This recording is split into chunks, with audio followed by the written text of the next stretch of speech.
or potential first pick coming in, because we know Elements love to play it, and we have seen Odoamne as well look very good on Lissandra. Yeah, and loulex does not want to face the wrath of a jungle Nidalee once more. He gave up first blood to Kick-Ass last week against the claws of that Cougar. Off the table, Zed instantly follows, as you predicted, Deficio. Lissandra off the table. Quicker pick and ban phase from these teams. Annie removed as well. Rengar is still up. Shook has had some fantastic performances on that Rengar, as is the Rek'Sai. Yeah, but remember the Rengar from Shook has been with Froggen on Lissandra, which is now banned away here, so we can see him fall back to the standard Shook junglers, the likes of a Jarvan, maybe a Lee Sin coming in, and Rek'Sai, of course, still being open in this pick and ban phase. Other than that, I mean, the Annie ban is a little bit funny, because we know Nyph loves to play Leona, which is actually a good pick into Annie, and yet they banned away here simply to get Kasing out of his comfort zone. Yeah, I think that's a great point that you bring up. Kasing's first game back on the stage in many months. Nah taken off the table from H2K. Castellan off the table from Elements. Rek'Sai is available. Jarvan is available. LeBlanc, Ahri, Graves. Number of these sort of high priority picks. If Wickd wants to run the Rumble, possibility is there. However, as Crepo alluded to, itemization, some thoughts that he's going to need to prioritize. And Azir is once again actually left open. He's been one of the strongest picks whenever he could actually finally get picked up by teams, because he's been banned so many times. And yet in the last game, we actually saw him fall all the way down to the last few picks for Giants on the blue side. And in this case, it's not going to be Azir either for H2K. So Ahri first pick from H2K. Ryu once again going for the assassin. Played it once before. This will be his second showing. It was a loss previously. And we heard Nick earlier in the day talking about Ahri on 5.2, which is the patch we're playing on. All of her mobility, all of the damage that she still has. Yeah. Still a terrifying threat. Simply more about the consistent damage you can now put out in team fights than the straight up burst through a charm which amplified the damage, and a DFG to do the same and then just like burst down one target. More team fight focused, honestly, from Ahri. And obviously her laning phase is a lot safer than before with this movement speed from your Orb of Deception when it's flying in the air. And honestly, again, you don't really tell too much, except you know Ahri is going mid lane. She's not a flex pick, and that's normally what we see from these first picks, is that people will always take flex picks first. But Ahri, clearly H2K, really putting a lot of focus here on that, and for Ryu. And we need to see how they make that work for them. Elements hovered over a few champions for a while, ran the clock down in its entirety. Shook with some looks there towards Mart as we see Prolly chatting away. Rek'Sai was locked in for Shook.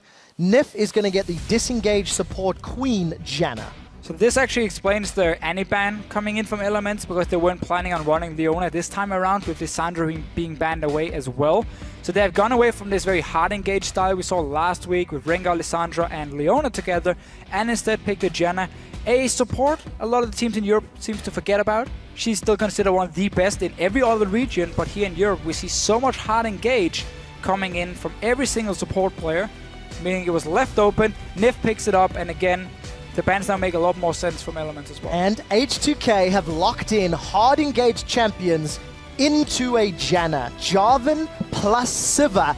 All of this mobility and in-your-face speed and engage. I'm really interested to see how they decide to play around the Janna, because Elements have the opportunity to knock them back at the very least. Right, but the thing we always have to remember with Jarvan is once he goes in with the Cataclysm, if he gets knocked back, it doesn't matter, because the Janna is still stuck in there, or whoever is being locked in from Elements, meaning with this extra mobility from a Sivir, from an Ahri, you can get back into the fight. So that one disengage from the Janna shouldn't be enough with this much mobility on the side of H2K, but we're gonna have to see if Elements want to go for this maybe hyper carry style, because you have that early Janna, maybe a Pokemon coming in. Doesn't look like it though from the first few picks. Yeah, I don't think so either, and H2K had some pretty questionable team fights last week during their games. Let's see if they've learned anything. Lucky number 7 as Rekkles locks in his Graves. 6 games played, 4 wins, a 9 KDA. Rekkles' champion pool consists of 1 Froggen playing the LeBlanc. Last time we've seen him playing that, he had the DFG, no luck this time around. Yeah, and we've actually seen this matchup in the mid lane, Ahri against LeBlanc, quite a few times, and it often goes into favor of LeBlanc, simply because you have distortion, so you have the dash early on before Ahri hits level 6, and you can use that to dictate the pace of the lane, when to trade and when not to trade, and that's why Froggen is picking it in this game here. And also, obviously, your ability to pop a target when H2K is trying to just rush onto you with all this mobility, get the flank from a LeBlanc. Sivir can die if you just dodge around that spell shield instantly. So let's see how H2K round out their team composition. Elements have got the disengage and the pick potential from multiple champions. H2K locked in some front line and some more mobility and utility. H2K with really a very strong team fighting comp. Yeah. Not a lot of damage though, so pressure on both Hjarnan and Ryu to get themselves in an advantageous position. Because if not, I feel this sort of double damage threat really may fall off in the late game. But I do like their 5v5 potential. Yeah, I agree. I think the 5v5 is going to be very strong here. You have actually pretty good lanes all around as well. Maokai, one of the few tanks who can hold his own in a one-on-one, but Sivir into Graves is always a tough matchup because Graves can fully control the lane, but Sivir can always sit back and just try and farm and push out the wave as a kind of a defensive playstyle and just pick up farm and not allow Rekkles really to take any good trades with him here from the side of H2K. So all around, a very standard comp to be honest, but a good comp with a lot of different tools to play, different ways of playing team fights, but just late game with the double damage threat, they might fall behind. Well, Elements round out their team composition with a really summer split Wicked champion, Lulu, which he played a large amount of last year, only one game this year. More disengage tools, mobility, survivability, and some late game AP damage to back it up. Elements with a fairly non-traditional team comp that we're seeing in the 2015 season. It's a bit of a strange comp coming in from Elements. Because typically if you go like Janna Lulu, again, you want to have like a hyper carry for the late game, or when you want to have like a long range siege, because you can then group up very early, take down these towers, and you can always disengage through Lulu and Janna if someone tries to engage on you from whatever side it is. And that's what you typically see paired with these two supports, we can call them, obviously for Lulu, top lane here for Wicked. But they're actually running with the Graves, which we often see fairly short range, very mid-game lane focused and mid-game focused. And the same can be said about a LeBlanc coming in more assassin style. So a bit of a mixed comp, honestly, from Elements. And I really want to see how they want to play these team fights. They have a lot of defensive tools to stay alive against this fairly tanky lineup from H2K. But then you're going to rely late game on Froggen and Rekkles being able to take down targets. And against the Maokai Jarvan, again, that can be very tough. Well, comfort picks could be the name of the day for Elements. You do see the team compositions there on your screen. You guys know the deal. Tweet us, #H2KWin, or #LWin to @LOL Esports, and let us know who you think is going to pick this one up. I think for Elements, going back to a style that will be comfortable, that has scaling options, you can see on screen H2K versus Elements, banners are lit up as we are onto the Rift for a fairly hefty delay there. Finally, we can see who's going to come out ahead. Elements 4 and 2, H2K 2 and 4. And it's H2K that are ones that need to find some sort of magic and maybe upset the apple cart. Yeah, I really want to see Elements try and force standard lanes here. The Graves, Janna, one of the best dual lanes we have. And obviously the Lulu, while she won't be able to kill a Maokai, she can push him down and get a lot of damage on that tower throughout the laning phase. And that's also why we see Elements now. They do this very often, invade in at level 1, place a lot of deep wards down so they can actually try and spot what's going to happen here and get all the information you need. Complete advantage to Elements, 15 gold. It's game-changing to Nyph. Well, let's see what they do with this vision, as you touched on. It's actually replied by Kasing. He's going to be playing Thresh this game. Also one of his most played champions from the summer split of last year. Kasing's always been a player that's played meta real. Yeah. Never been always been a very standard support. I mean, he came in, he replaced We Will Failer back in the summer split last year, and again, he had solid performance. We never really got to see too much from him. He didn't stand out as a special kind of support. Just good all around, plays the meta picks as well. One thing that we do have to highlight, while he was playing alongside Mr. Riles, we saw more from Mr. Riles than we have seen this year. You know, Mr. Riles plus Kasing delivered slightly higher performances than the Mr. Riles Nisbet lane that we're currently seeing in 2015. The reason I say that is we now need to see what the Kasing plus Hjarnan brings to the table, because you're only one part of a bigger picture. Yeah. And And just to go back to the point we made when the game actually started here, how Elements, looking for these standard lanes, they can actually get them here. They placed all the D-wards around the blue buff. They placed the one between the two towers near the inhibitor in the top lane. They didn't spot anyone from H2K, so they were now expecting them to be in the bottom side. And that's why they swapped down Graves and Janna here. Get your good standard lanes. Let's see if they can actually use it. Odoamne, I'm not sure if he actually did the wolf camp. I don't think he did. So he's just in the lane. Fairly standard. Gonna hit level 2 with Wickd up there. Well, we'll see how that works out for him. Rekkles and Nyph, we touched on their sort of lane presence during the build-up and the setup for this matchup. They've got that, you know, sort of defensive support, but when you combo the knock-up and the slow, there can be a lot of damage that comes down. Kasing, oh, he gets the death sentence. Nyph is in trouble. Ignite is out. He's forced to flash. That's first blood for Hjarnan. Kasing shows up in his debut performance in 2015. So because Elements was running around at level 1 here trying to scout out where the lanes were going, they didn't get to do Gromp at level 1, while Hjarnan and Kasing did the crooks, got the early level 2 as well as soon as they got into the lane, forcing Rekkles and Nyph to then back away from the waves and be in a very big disadvantage. And then one hook from Kasing, you get your first spot here. So simply because Elements were looking again to see where H2K was sending their dual lane, they couldn't do a camp at level 1, fell behind to it, and now gave up a first spot to Hjarnan. Well played by Hjarnan and Kasing. Rekkles and Nyph living up to expectations, to be fair. But big wave in front of Rekkles. It's not going to hurt him too much as far as experience and gold goes. We'll need to keep track of those numbers and see how Hjarnan decides to spend his money. We did catch some glimpses of Wickd as well as Froggen, putting a lot of pain down onto the respective lane opponents. Froggen in particular with some cheeky distortion ethereal chains plays.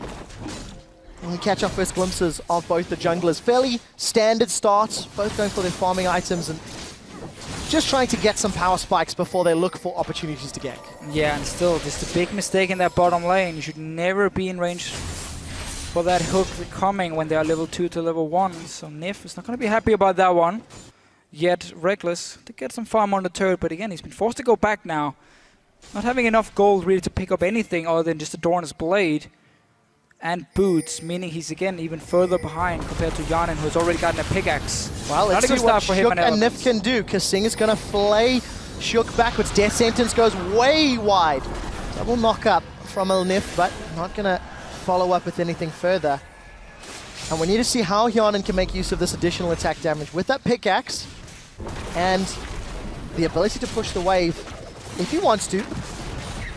Right now, H2K getting control of the crab and the vision in the river. Yeah, so what Rekkles decided to do, if you wonder why he actually went back before he had enough gold for the pickaxe, was simply saying, I know you're going to return with a pickaxe, and if I just sit on one Dorn's Blade, I can't do anything to you. You can push the lane in. And because he's against a Sivir who can get so much damage on a turret and fast push waves, he said, I have to go back and just get something. That Dorn's Blade is going to give him a bit more power to try and hold back Hjarnan, and that's why he felt forced to do it. Now he wants to farm up to let 1500 gold point, 1550, sorry, for that BF sword with his second Dorn's, knowing he's in a disadvantage, but it's better than nothing for him, and that's why he did it. And there is some wiggle room with that Janna Eye of the Storm, going to be buffing Graves' damage, so once they get close to level 6, assuming the spell shield is not a problem, can make something happen. Shook is going to see those footsteps. Remember, as soon as somebody moves, he's going to be able to sniff out his opponents.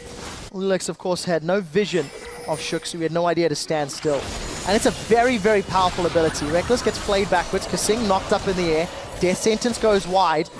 Rekkles takes a lot of damage. He's got no potions to speak of, nor does he have someone to heal.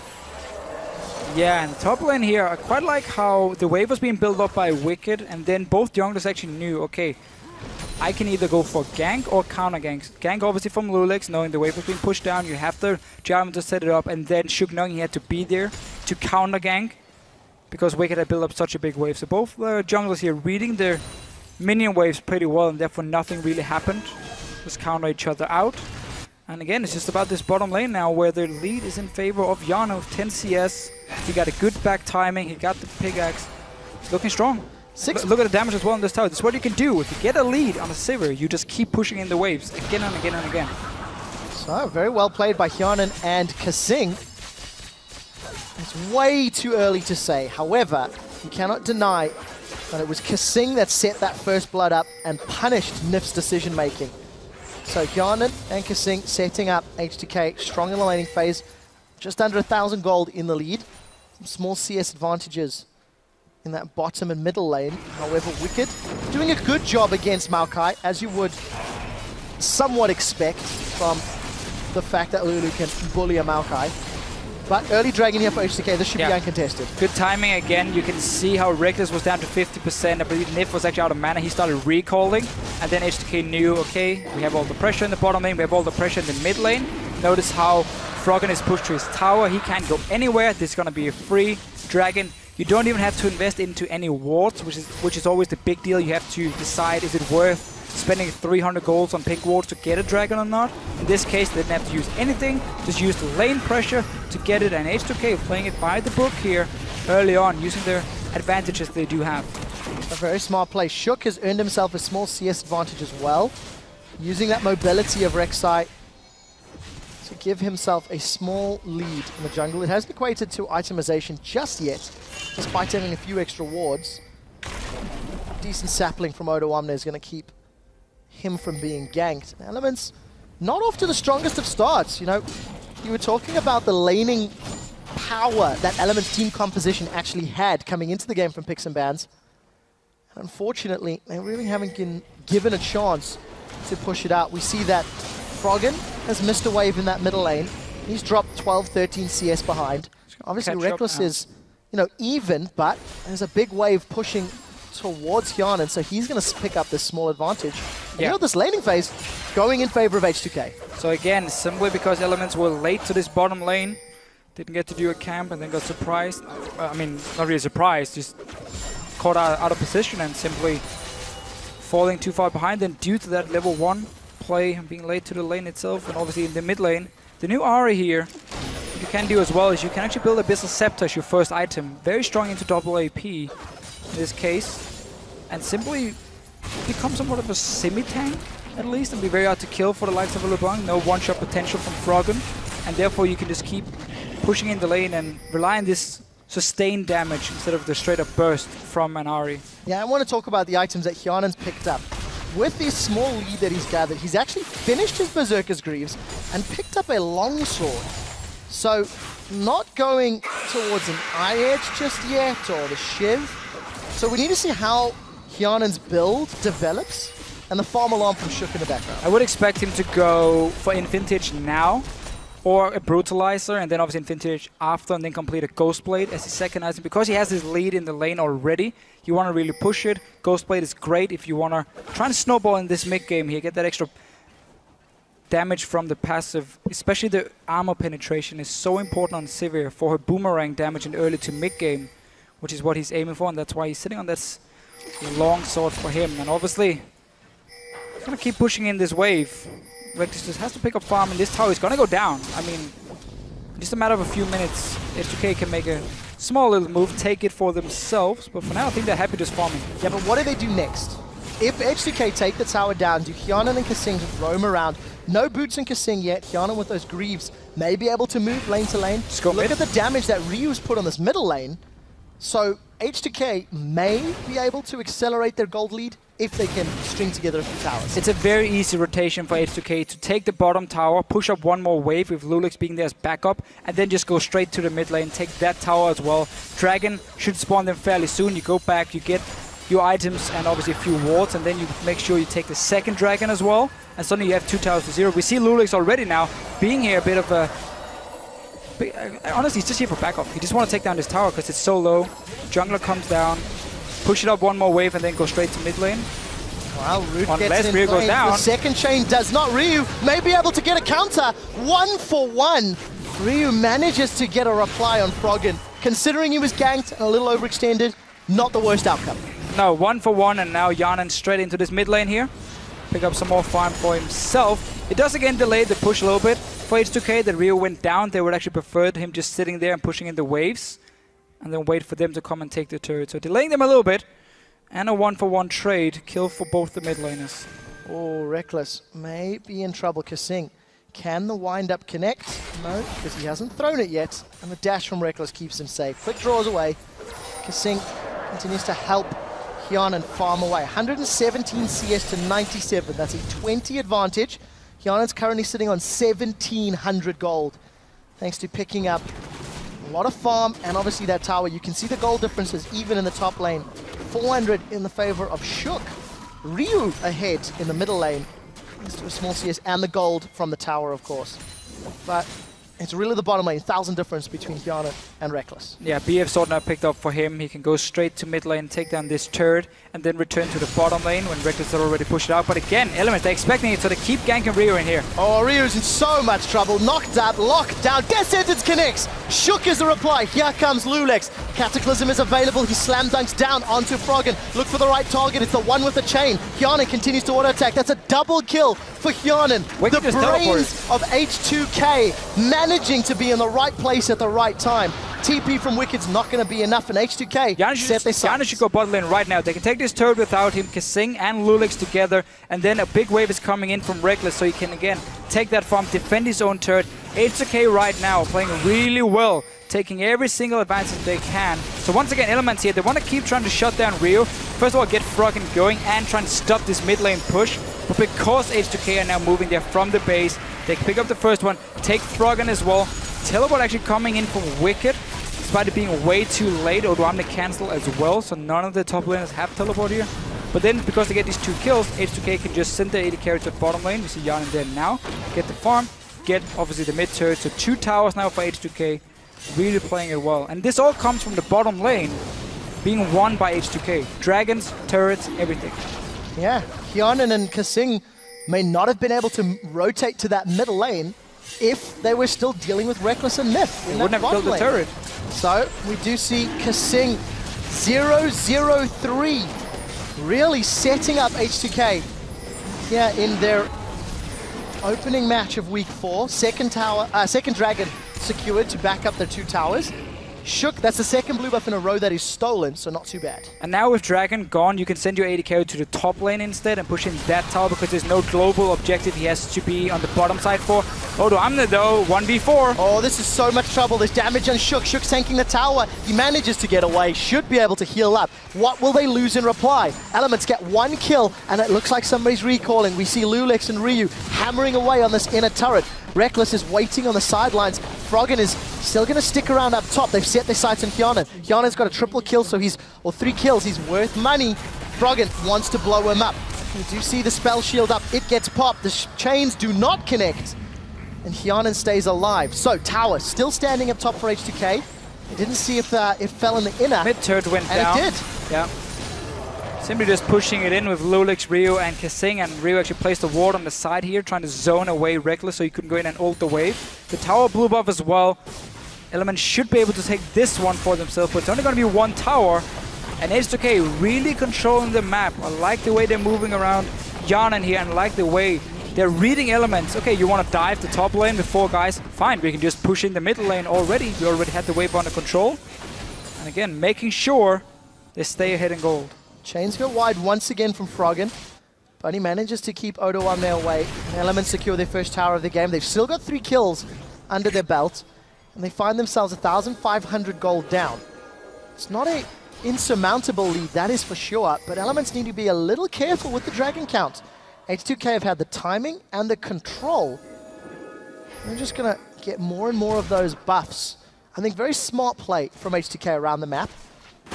Off the gates well, but now is the difficult part. Now is keeping up their momentum with less towers and more informed decisions about where you push and where you pressure. Yeah, and we only have 1 outer turret left. Hjarnan was actually going there before and to try and push it, but then Odoamne ended up dying for it. Now they're on to Wickd. So Wicked's forced to flash. He's moving. Ryu's going way deep. The charm connects. Orb Deception's return does not.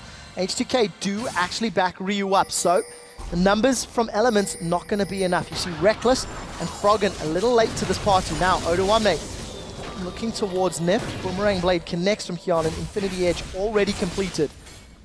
163 CS. Hjarnan in a great position to set up his team. And Elements get out clean.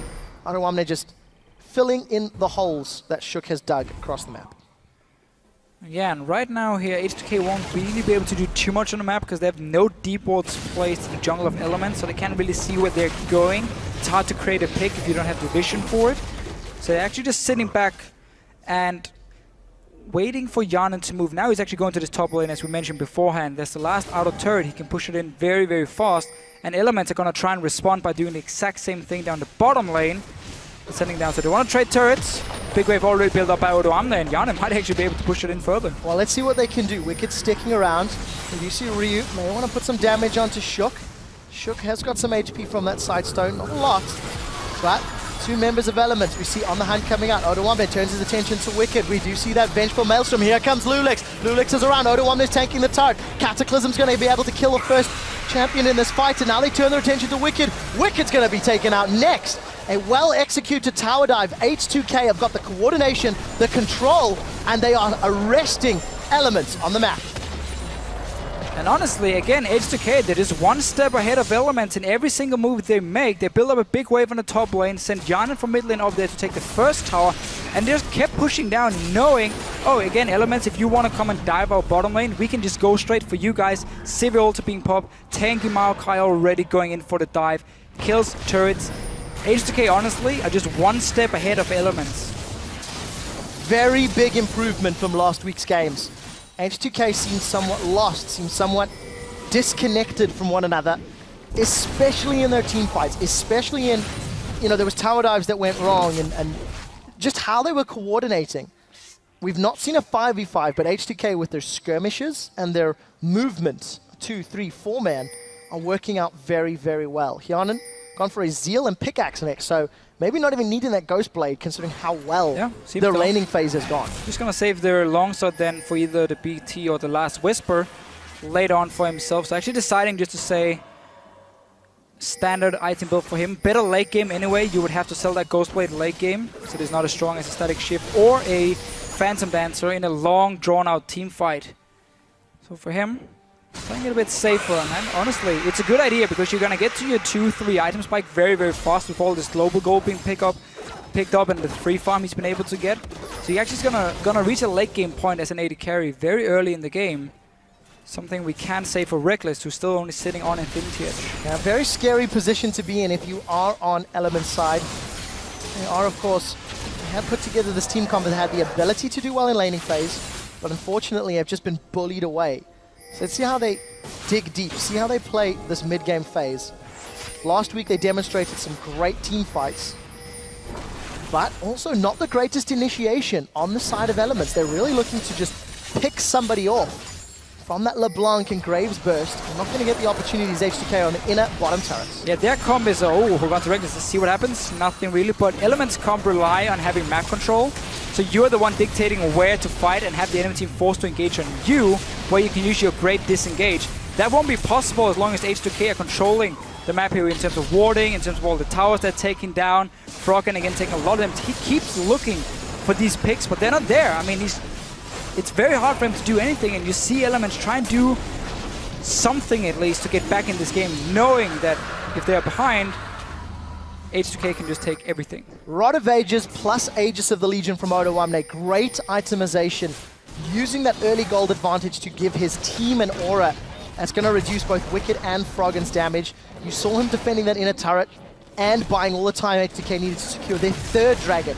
In the very last game we witnessed, Giants lost control of the dragon, and when eventually they decided to fight, Gambit were able to win, get that buff, and slowly close out the game. Elements find themselves in a similar position. They're behind on gold, they're behind on dragons, they're behind on towers. At some point, they have to fight H2K, and they don't have the power just yet. No, and again, they don't have to engage to decide the fights at all. H2K can just disengage through a Sivir ulti if they feel like they're in a bad situation. They're the ones with the engage on their side. So again, it's not looking good for Elements. Trying to regain the map control. After they lost the map control to SK Gaming last week, that's when the game was basically over, because it was the same, it was a bad situation for them where they could never get a flank in. With their heavy engage comp they ran back then. Now it's a different situation, you just don't have to engage for yourself, but Shook is going in! That was a flash into the knocker. Ryu gets caught again. Collateral damage thrown down from the backline. Odoamne's got 5 members hammering down on the giant tree. Where is Hjarnan? Death Sentence connects onto Wickd. Boomerang Blade comes out on the hunt being thrown up. Hjarnan's got one on the board as Shook is taken out. A flash away from loulex is going to keep Rekkles locked up. And Elements, despite initiating that fight, come out worse for wear. They've lost one. Yeah, but a lot of flashes here being blown by everyone. We saw H2K disengage first and keep re-engaging and jumping in and out here, making sure Froggen couldn't lock down a target on LeBlanc here. And in the end gets one kill for it. Dragon was already gone, so there was no objective to fight over.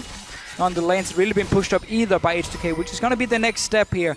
If they want to continue pushing further into the territory of Elements, then you gotta get these side lanes rolling. For now, the top lane is pushing, so you can go bottom lane here, force Elements to stay and defend, and wait for this wave top to get some damage on the turret, or at least hope that Elements can lose a lot of farm from it. Well, Shook has not had an aggressive Rek'Sai ultimate yet, has been using it just for that mobility and to get back into the jungle. He's built himself up a 30 CS lead, so it's at least giving him some gold. Randu and Zoman and that Ninja Tabi already completed, reducing the damage of one, and that's Wickd dead on the background. I didn't even see how the damage got to him. I think a Boomerang and Orb of Deception. I mean, Wild Growth was available. I have absolutely no idea how he was taken down. Hopefully we get a replay of that one. H2K waiting for this next minion wave. And they're just going to keep the pressure on Elements, keep Elements on the defensive. Yeah, again, look at the top wave pushing in. Just force Elements to stay in this bottom wave. Get a tower, all the outer turrets are now gone. It's really, really looking good for H2K. Notice again how they're pinging on the wave, so they realize, okay, stay here, force Elements to defend, make them lose all this farm. What I'm more impressed by from H2K is it's 23 minutes in the game, and they have systematically destroyed Elements turrets. Every single time there is an opportunity, as a team, every single member of H2K has been where they need to be. They've got the 3 dragons, they've pushed the inner turrets. They're moving around effectively, and this is now the hardest nut to crack. Inhibitor turrets, they've got some vision down in Elements jungle, and they now need to figure out how they uproot Elements in their own base.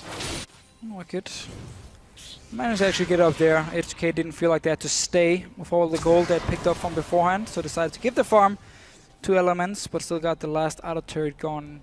Because you have 3 dragons to 0, I mean, it's not like H2K again has to make a big play. You can wait for that 5th dragon, you can start setting up the Baron. We see Oracle being picked up for Kissing. I like that. Again, you have pink wards for loulex, greater stealth totem for Odoamne as well. So a lot of wards possible. Sidestone coming actually very late from loulex. He didn't build it early on. He was waiting now for this team fights to start happening and knowing, okay, now we really got to play the map. We are in the lead, so as long as we ward up the entire jungle of Elements, they will never be able to run in and face check us. We were just going to take that fight and just kill them. So that's why he's picking up a fairly late Sidestone. Thank you for voting on Twitter, everyone. H2K, 75% of the vote. Well, let's be fair, we are 25 minutes into the game, so anybody who watched the first 5 or 10 would be well within their rights to vote that way. H2K with a 5k gold lead, a minute to Dragon, and complete vision control of the bottom half of the map. Yeah, and I still want to see how Elements wants to play with their comp, because it is strange to see like Lulu, Janna, and then not running again the hyper carry or like a poke comp or siege comp. Instead, a very bruiser focused AD carry in Graves, and obviously the LeBlanc as well for the pick potential. But you don't really synergize too well at all here, where H2K on the other hand, because you have that front line on the Maokai and the Jarvan combined with his Sivir to start these fights, you have so much all-in potential. So I really want to see what Elements wants to do in these late game fights with their comp. If it's just going to be all about staying alive through the engage, and then hoping for Froggen to find that one pick or Rekkles being able to clean up a fight. But then again, why not pick something that can melt the tank? 0-0-0 on Rekkles. After his support gave up first blood early on. He's not had the ability to shine. What does he have that traditional front line that may give him the time to shine in these team fights? Jarvan, Maokai, Ahri, Sivir, all with tools to run him down. But H2K need to find him in a position where they can. Still pushing the wave, doing a decent job at the side lane control for H2K. I must admit, I'm a little bit surprised Locket is actually on Odoamne. Because you've got all this global gold, that's where normally your support can get a fairly early Locket for himself. Instead, Kasing decided to get the Ruby Sidestone, so he wants that one extra ward because he knows, again, there's going to be a game of vision and a game of H2K forcing objectives now. But He could have gone like full tank Maokai here, and then late game a Graves is not going to kill him, and Lulu's not going to kill him, and LeBlanc doesn't want to use all her burst on him either. So had he just gone full tank, I think that would have been better for H2K and use all the global gold to get the locket on Kasing instead. Lions managed to recall from the top lane, but they're going to be late to this turret. H2K have found a window of opportunity. They have punished Elements. They've got the turret, and they're going on the inhibitor. Inhibitor's down to a third. On the hunt, thrown out from Hjarnan. He's looking for targets. Charm doesn't connect. H2K get the objectives and get the hell out of dodge. Inhibitor down. Elements, they're left floundering. Yeah. All game long, starting in the laning phase, H2K has just been, honestly, the better team in this game here. Every single move they've made on the map resulted in them getting a tower or dragon. 4 towers to 0. The shot calling looks great for H2K suddenly. And I'm actually really looking forward to see if they can finish the game now. You have Inhibitor gone in the bottom lane, which means you can bait out this Baron here, have the super minions push in the bottom side, force Wickd to stay back and defend. Get full control around this Baron and bait Elements into a bad fight, or take it for yourself, wait for 5th dragon, go finish the game. H2K are demonstrating how to take advantage of a lead. From getting first blood on their AD carry, they were able to push each and every lane respectively over the course of the next 15 minutes. That has allowed them to escalate this lead, and with super minions in the bottom lane and Rekkles dealing with them, H2K are so confident they're starting Baron. But you have teleport in your top lane and you send your AD carry to deal with the bottom lane. Clearly Elements are just going to give up this Baron here or hope for Shook if he can like steal it, but no, it's not even nearby. So Elements actually deciding to say we can't fight for Baron no matter what. So we just give Rekkles the farm in the bottom lane. He needs that last whisper anyway, because these 2 tanks are gonna start building armor soon. For now, they're just sitting on some magic resist against the double AP of Elements, but we know they're gonna start putting in these random entombments. Deficio, Elements gave up the inhibitor from poor positioning. They gave up Baron from being splits up. Honestly, it looks like they've given up this game because there's no plays. Yes, they were behind, but they've not had the defensive wards they need to. Now we do see H2K with Baron buff pushing down this middle lane. Hjarnan takes a lot of damage from Rekkles. This may put a big halt on the siege. Let's see if he can regen with that Blade of the Ruined King. And how much deep vision H2K set up on the back line. Shook is looking to fight here. Well, let's see what they can do. Kasing gets slowed. Odoamne's gone in. Ryu's going to flank from the that side. didn't work. The first victim is Nyph. Cataclysm goes out. We see the flash forward. Charm doesn't connect. Wicked splitting to the left. Rekkles splitting to the right. Wild Growth is up this time around. Orbit Deception's not going to be enough. Froggen re-engages as he gets caught up in the air. And the collateral damage plus Froggen, they get 1, lose 2, and an inhibitor. Baron buff on those minions. H2K, they're on the Nexus turret. They're going for a 30-minute victory. H2K are there. Hjarnan's got the damage to finish this one off. Elements are not going to be able to defend. And H2K with a stunning victory over Elements. Rise above, show that their substitution pays off. They've got the win. And honestly, that was a stomp by H2K.